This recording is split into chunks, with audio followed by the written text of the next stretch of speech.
Brian Ortega was not happy from your comments in our last interview. Your thoughts to that on that? Man, get someone to type for you, man. Is that English? I mean, we need a translator to translate that. What did he just say? But I think he's mad, James. And we have to understand why he's mad, James. He's coming off of a steroid suspension himself just under a year ago. So he must have a chemical imbalance in his body right now. He's got that low testosterone, James, and he's all out of whack. You know, his estrogen and testosterone levels are all over the place. So he's just saying things out of left field. So, you know, I don't pay attention to anything Low T City Ortega says. The guy's a little featherweight. What's he going to do? I'd literally give him a wedgie and take all his lunch money. And his girl, Krusty the Clown, come on, bro. I'm over here with the finest mamacitas South Beach and Miami have to offer. And you want to come talk at the King like that? Just funny, James. These guys are so dumb. Have you watched any of The Ultimate Fighter?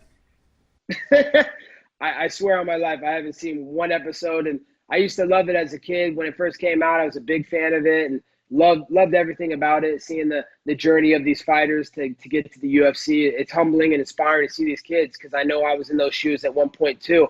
But no, I can't pay attention. I mean, look who they got at the helm of it as coaches, the most unentertaining dorks there is in the world. You know, you got that little prawn, you know, over in Australia, you know, Volkanovski. I mean, that guy, I can't even give that guy a nickname, James. He's not even cool enough to get a nickname. So, but the moral of the story is those guys are unentertaining, and I can't watch reality TV with those guys as the coaches.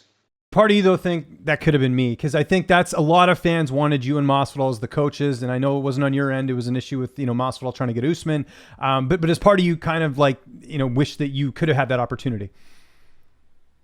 I really wanted that opportunity, James. It still hurts that I wasn't able to get that opportunity to this day. You know, I wanted to put on a show for the fans, put on a show for the comeback season of The Ultimate Fighter, and just give people the entertainment that they deserve. You know, they want the popcorn on the couch and enjoying a nice, funny laugh when they're, you know, relaxing after work. And it sucks that I wasn't able to give it to them. You know, we had, you know, at first they were offering me Street Judas, the fragile guy Masvidal, and we were going to do that. And then he backed out, of course, because he's a coward. He's a little bitch.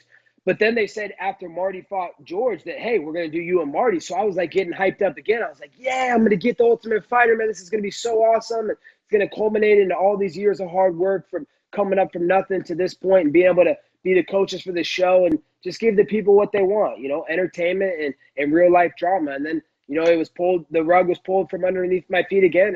And Marty Juiceman, you know, needs to find a new chemist and he's trying to find some new steroids to do. So, you know, it sucks, James, but what can we do? Life goes on. Let's kick it off, jab, cross to the beat, beating you MMA, heat is the main course of the feast. Lynch on sports, the force, he's got his ears to the streets. Uppercutting with knowledge, shaking the brain with breakdowns of the game with that original flow. Head kicks with the pros, picks up the fights or anything in the mix.